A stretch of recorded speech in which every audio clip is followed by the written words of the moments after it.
All right, let's come to love-hate pass catches, Yes, Matthew. sir. Take a look at your ranks, 1 through 10. Puka Nacua on Sunday Night Football headlines the list, but coming in at number 6, ahead of the likes of Justin Jefferson and Nico Collins, is T. Higgins against the Patriots with no Jamar Chase. Yeah, obviously, that's a big part of this as well. His last 3 games that he's played without Jamar Chase, leaves 23 fantasy points, 110 receiving yards in each of them as well. You see on your screen, here's what he's been doing with Joe Flacco under center, which at the moment is the expectation against New England. He's averaging over 20 fantasy points per game and 85 yards per game with Flacco under center.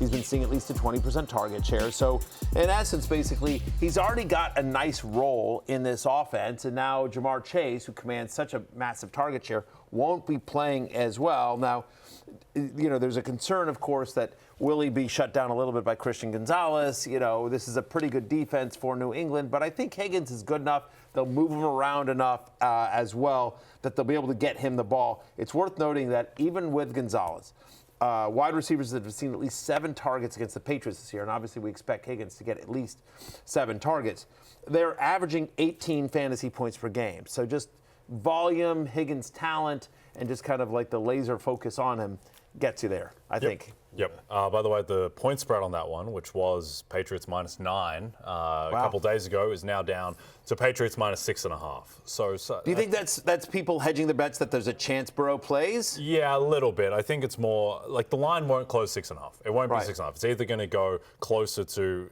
a field goal, inside of a field goal, if Joe Burrow does play, and if he doesn't play, then it'll go back out to -9. I suspect. So right now, just the market hedging its bets a little bit. Staying in that game, Matthew, Stephon Diggs is on my personal love list. Yeah, the Diggler. The Diggler. It's not much to say here. He's playing the Cincinnati defense. Yeah. I thought what was interesting, he threw it out there that he's playing with a broken finger. And then he had a broken finger. And then Drake May on the podium was like, he's probably just being dramatic. Like he complains about this stuff all the time, which I like, and I think is a sign of kind of good culture there. And everything. Because there would be a time in Stephon Diggs' previous stops where that might have caused a stir. But I think Diggs continues to come into his own, coming off the ACL injury, the more time removed from that. He looked fantastic against the Jets, over 100 yards. Could have had more as well, left a bit on the table as we look at the most passing yards per game conceded.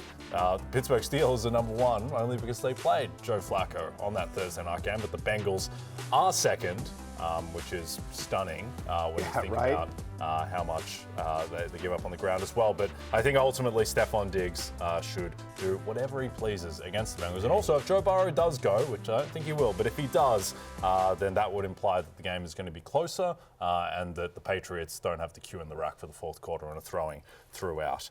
Let's go to the NFC South, Matthew. Chris Olave against the Falcons. Chris Olave with a quarterback who doesn't mind pushing it down the field, and it was pretty competent his first 2 starts. Yeah, he's got kind of that shuck it attitude as well. Team high 31% target share for Chris Olave in the first game without Rashid Shaheed. So that's just a stat that tells you what you know. No Rashid Shaheed. Chris Olave already had a massive target share. It bumps all the way up to 31% without Shaheed. He went 5 for 104 with a touchdown. And now you get Lawrence Jackson's Atlanta Falcons that have just taken on tough times. Yeah. Just sad times. What happened. It seemed like yesterday they was whooping the Buffalo Bills. No, but you lose your quarterback, you lose your star wide receiver. Next thing you know, Lawrence is on national TV in a Houston Astros hat. see what happened? And it's not even like before those losses. It was like they was just lighting it up on people. But anyway, Falcons have allowed at least 18 fantasy points to a wide receiver in 4 straight games, an opposing wide receiver as well. So Olave is my wide receiver 9 here as well. I could just see you this morning with your wife, like, Lawrence, what do you want to wear? Like, here, I got this Falcons hat, I got this braid. No, give me Houston. I got to get far away from the ATL. Well, if you look at the rack, it's like all Atlanta hats, then it's like LA, a little Houston, Pittsburgh from the time we went out there. And anything but that rack over there. Just give me something from over here. Exactly. Okay. Well, speaking of Pittsburgh, Lawrence, Colston Loveland Gets the Steelers. We'll see who's at quarterback for the Steelers, but Caleb Williams for the Bears. The Steelers have really struggled against tight ends. Yeah, and Caleb Williams, when he gets to scrambling and running around, he's looking for the tight end, whether it's Loveland or Cole Kmet, right? The thing about Loveland, first 5 games of his rookie year, played 45% of the snaps. Now, the last 4, he's played 75% of the snap, and it showed he's no less than the third option on this team in 5 straight games just based on receiving yards alone. Then you go to Pittsburgh, right? They allow the 5th most fantasy points per game to the tight end position. So when you talk about guys like Noah Fant, who was able to catch 5 passes against this Steelers defense, I like the upside for Colston Loveland here in a matchup versus the Steelers. I like the analysis, just like, he's not Noah Fant. Yes, come on, even Noah Fant did something. There you here. go. He did a little something. Question from Dr. J, who's no relation to me. I know. That's Julius Irving. Julius Irving. That's definitely no relation to me. That's cool. The real Dr. J. Yeah. Great to see you. Thank you, We're Julius. huge fans. You can even see the picture that is him. Yeah, exactly. Well, listen, Dr. J, I think it's Kayshon Boutte here. Yep. Gotta go versus the Bengals. Yeah. Yep. Gotta go versus the Bengals. One of the most efficient receivers in the sport of football. All right, well, hitting another tight end, Matthew, Travis Kelce, one of the lone bright spots for the Chiefs on a devastating loss to the Broncos, but looked a little bit like the old Travis Kelce, and now he goes up against a Colts team that has been hit and miss in the past game. Yeah, I mean, listen, specifically around tight ends, Jay, to your point, they've given up a touchdown to a tight end in 4 of their past 5 games. They're allowing the 2nd most yards per game to opposing tight ends. They're giving up the 4th most fantasy points to opposing tight ends. So it's a good matchup for tight ends in general. And now you've got Travis Kelce coming in since week 5. Kelce's 2nd in the NFL among tight ends in receptions per game. He's got a 21% target share. And in a must-win game where Patrick Mahomes is like, this is our season, man. They can't go below 500. You know, they have to, this is a must-win game for the Chiefs. And so if you're 15, if you're Patrick Mahomes in a must-win game, what are you doing? You're going to run a lot. You're going to do whatever you can, but you're obviously going to be looking for 87, his most trusted weapon over the years. So we like Kelce quite a bit this week. He's my tight end 5. Yep. It's as we look at Matthew's top tight end rankings, Kelce 5th in between Dallas Goedert and Oronde Gadsden. The 2nd, you know, it's which is so crazy, by the way. If you said that at the beginning of the season between Goddard and Gadsden. I called that one, actually, Gadsden in advance. I think what's going to happen is that, so the Colts get Javarius Mooney-Ward back for practice. Likely going to be off IR and back for this game. And then I think the Colts have the best cornerback room in the NFL between Kenny Moore in the slot, Sauce Gardner and Javarius Ward out wide. So you suspect that if Mahomes is going to have someone to throw to, it might have to be Travis Kelce because all the receivers. Do you think they would put Kenny Moore on Kelce? It's a bit of a height mismatch. I understand. I know I understand, but I'm just. They could go safety. They usually put a safety on them. Yep. It's sometimes linebackers. It's pretty wild. The Chiefs, their splits between man and zone. Yeah. Like they just can't do anything against man coverage. No one's getting open. So they may rely on Kelce busting zones in that one. All right, let's get to some others receiving votes. Yes, sir. Headline, Matthew, by superstar from last week, Tirico McMillan, now one of the favorites for Offensive Rookie of the Year. Yeah, we just talked about it. We answered that question earlier as well. And one of the reasons why is 4 straight games with at least a 27% target share. His target share since week 8 is actually 3rd highest in the sport.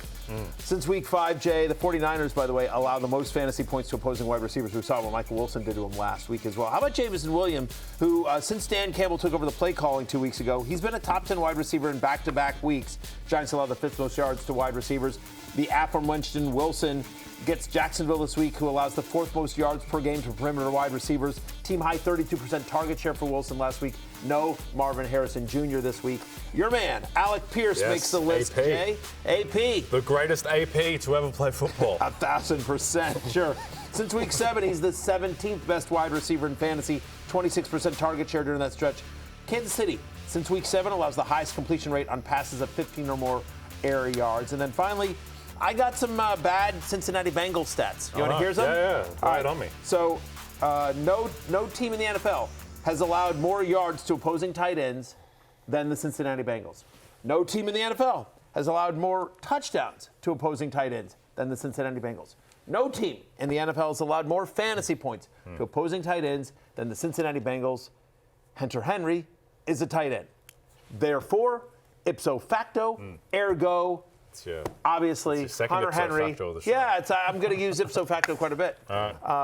Anyway, anyway, he's a top 12 tight end for me this week. You guys call Alec Pierce. I call him all day because that is how he operates. Day. By the way, Tirico McMillan. Yes, sir. We'll go to the question first. Brian Hickman, full PPR, Alec Pierce, or Michael Wilson? Yeah, I don't think you can go wrong because I like both these guys, Brian, but give me Michael Wilson. I think Michael Wilson with the usage. Yeah. I agree there. With Tirico and McMillan, now it's a bit annoying that he hasn't had his bye yet, and so he only has 6 games left. Most players have 7 games left, but I think that he is going to be potentially a top 5-7 receiver the rest of the way. The way they changed his usage against the Falcons, Dave Canales had a great, very in-depth soundbite on this about moving Tirico more into the slot, putting him in motion, moving around the formation, not having him just isolated out wide as the X receiver. Now, I don't know why it took them until week 11 to do this because he's really good, but it really seemed to activate their offense. And look, he's just a superstar. He's a superstar talent. Yeah, he could play too, I think that's going to manifest over his final 6 games. Dave Canales swinging him around, and different finding different angles for him to pound. Different angles for him to pound. It's helping. It has helped Bryce Young, which is what it was intended to do, right? So it'll be interesting to see him now with that momentum go on the road now. Well, they was in Atlanta, but it don't really matter. But going to San Francisco is completely different than going to Atlanta. Hey, it's Matthew Berry from NBCSports.com and Rotoworld.com, and I want to thank you so much for watching whatever it is you just watched, or if nothing else, being too lazy to click out of the autoplay after this video started, after whatever it is you actually wanted to watch finished. But now that you're here, I'd like to take a moment here to ask you respectfully now, okay? I'm asking you respectfully to subscribe to the NFL on NBC YouTube channel. You'll get the latest Roto-World fantasy news headlines, all sorts of great shows, including my own Fantasy Football Happy Hour. So go subscribe now. Again, I'm asking respectfully.